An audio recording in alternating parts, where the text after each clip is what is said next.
சுயமரியாதையை விட்டு போக மாட்டான். நட்புக்காக செல்வான், அன்புக்காக கொடி பிடிப்பான்.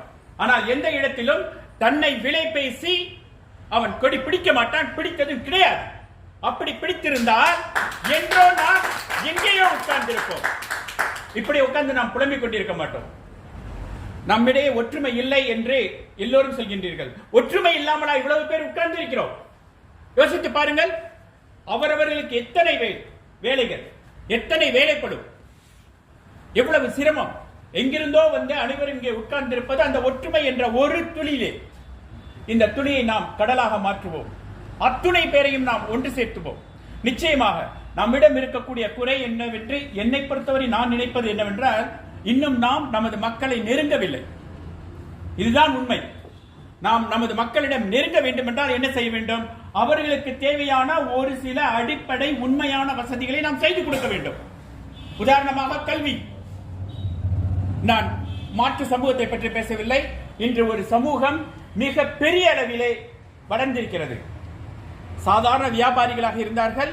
ஆனால் இன்று பார்த்தீர்கள் என்றால், நேரடியாக சொல்கின்றேன், HCL என்று சொல்லக்கூடிய ஷூ நாடார் தன்னுடைய அமைப்பிலே நாடார்களுக்கு மட்டும் தான் முதலிடம் பிடிக்கின்றார்.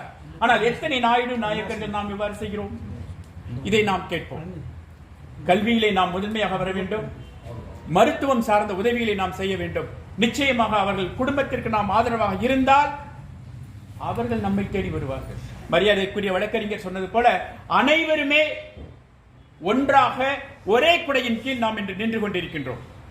இங்கே மாற்று கருத்துக்கு இடமே கிடையாது.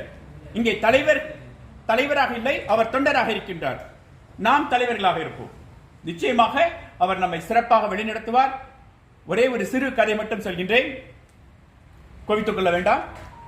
ஒரு சிங்கம் ஒன்று என்ன செய்ததுன்னா, சாதாரணமாக ஓய்வெடுப்பதற்காக ஒரு மரத்திற்கு கீழே வந்து படுக்கின்றது. அந்த வழியே வந்த ஒரு நரி என்ன செய்தது? அந்த சிங்கத்தை சீண்டி பார்க்கின்றது. எப்படி சீண்டி பார்க்கிறது என்றால், வந்து அதனுடைய காதை இழுக்கிறது, ஓடி போய் விடுகிறது.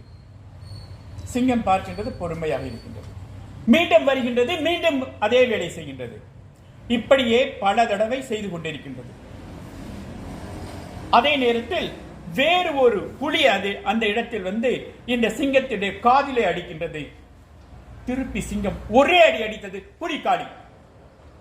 அப்ப நடுங்கிக் கொண்டே அந்த நரி வந்து கேட்டுச்சு, இவ்வளவு நேரம் நான் சேட்டை பண்ணனே, என்னை மட்டும் விட்டுட்டு புலிய போய் அடிச்சேன். அப்ப அந்த சிங்கம் என்ற நாய்க்கன் சொன்ன வார்த்தை, நான் அடிப்பதற்கு கூட ஒரு தகுதி வேண்டுமடா, உனக்கு அந்த தகுதி இல்லை. இதுதான் நாம்.